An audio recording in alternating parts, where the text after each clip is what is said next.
Okay, Jessica, who's on the list for today's video? Another regressive left person making some stupid remarks? Like saying the justice system is racist because it arrests more blacks and Hispanics than whites, despite the fact that they commit more crimes than whites on average? Well, not exactly, sir. Oh, I was spot on, wasn't I? Wait, is that a libertarian site? God damn.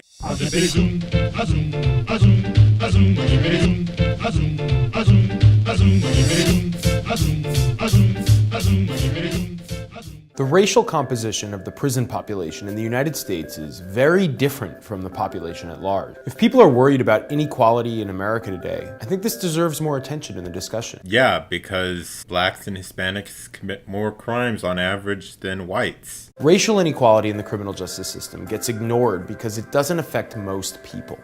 497 out of every 100,000 Americans were in jail, about half of 1%. Less than 1%. That doesn't seem very large, but when you separate that population by race, you recognize that the personal effects of the criminal justice system are very unequally shared throughout our society. Whites make up 64% of the total population, but only 31% of the incarcerated population. Blacks represent 14% of society, but 36% of the prison population. Hispanics are 16% of America, but 24% of the American prison population. Less than 1 in 100 Americans are currently in jail. I don't know. Maybe it's because whites were only 43.8% of all violent victimization offenders between 2012 and 2015, and blacks were 22.7%. Maybe that could have something to do with that.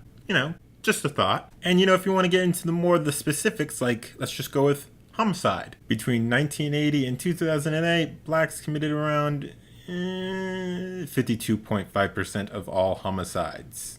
Oh, is that too far back for you? I can go with an earlier year. For example, in 2015, blacks committed 51.1% of all murder and non-negligent manslaughters. I can also bring up the fact that they committed 28.2% of all rapes, 53.5% of all robberies, 32.1% of all aggravated assaults, and 29.5% of all burglaries. Now, for Hispanics/Latinos, they committed 20.8% of all murders and non-negligent manslaughters, 26.8% of all rapes, 20.8% of all robberies, 24.6% of all aggravated assaults, and 20.1% of all burglaries. Now, if you're still not convinced, let's look at the single offender victimizations. For whites, it's at 49.2%. For blacks, it is at 23.2%. And for Hispanics, it is at 12.5%.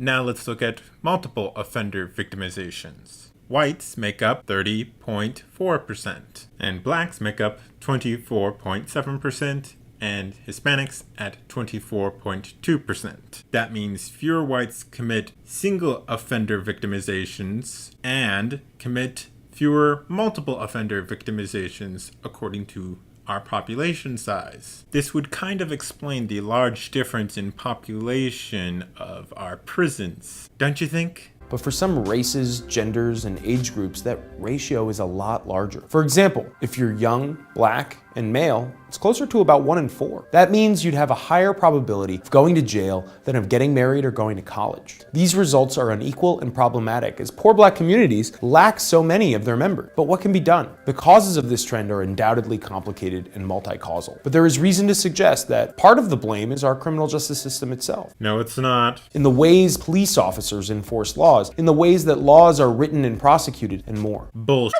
As I said earlier, blacks and Hispanics commit more crimes on average. In many cases, it is not overt racism by individual actors. Many police officers, prosecutors, and judges are undoubtedly trying to be fair and trying to do the right thing. But economics can explain how unequal enforcement of the criminal law happens anyway. What unequal enforcement? There is none. This is because the political and bureaucratic structure of the criminal justice system creates perverse incentives. Okay, you say it creates perverse incentives, but you never explain how or why. You can't just say it is that way without providing any evidence. and your sources that you have are too. The formal laws surrounding drug prohibition, for example, are written as if to be colorblind, but people with different levels of wealth face different costs and benefits to participating in the drug trade. Different groups consume different drugs at different rates, and lastly, those groups are politically represented in very different quantities. Thus, they are arrested and incarcerated at very different rates. So, what does that have to do with race? Your amount of wealth you have has nothing to do with that. If we are to go off of the race thing, there can be an easy explanation for that as to why they might get arrested more for consuming drugs. A possible explanation could be the fact that the police are in those areas more because blacks and Hispanics commit more crimes. And there's also the fact that when people are arrested for other crimes, they might find that they have possession of marijuana or some other drug on them while they're being arrested. Or perhaps they find that they are high from the drug they used. Because let's face it, if you're in one of those neighborhoods, there are gonna probably be more police patrolling that area because there is more violent crime. And most of those shitty neighborhoods are either black or Hispanic, or even maybe both. That's not to say that there isn't any white neighborhoods. I'm pretty sure there are, but there aren't nearly as many. So this has nothing to do with the police tactics or the justice system. This has everything to do with violent crime committed by that of Hispanics and blacks, because on average, they commit more crimes. And to counter that, more police go into those areas of which there is higher crime. So therefore, more people are arrested for drug offenses. How could minority groups hope to use the political process to fix inequality when they are systematically over-incarcerated and disenfranchised? Despite noble intentions, politics often does not affect the basic incentives of costs and benefits faced by political or citizen actors. We might need a new approach to social change if we are going to address these problems. We definitely need more study into the causes of inequality, and we should admit that radical changes might be both necessary and preferable to the status quo. No. I can see the decriminalization of possession of small amounts of drugs and of the consumption of drugs to reduce the number of people within our prisons. But saying that the justice system is racist for having those laws is complete bull. If you don't want laws against consumption and sale of drugs, then just say that instead of perpetuating this bull from the left. Stop trying to virtue signal. You're supposed to be libertarians, yet you're acting more like the regressive left.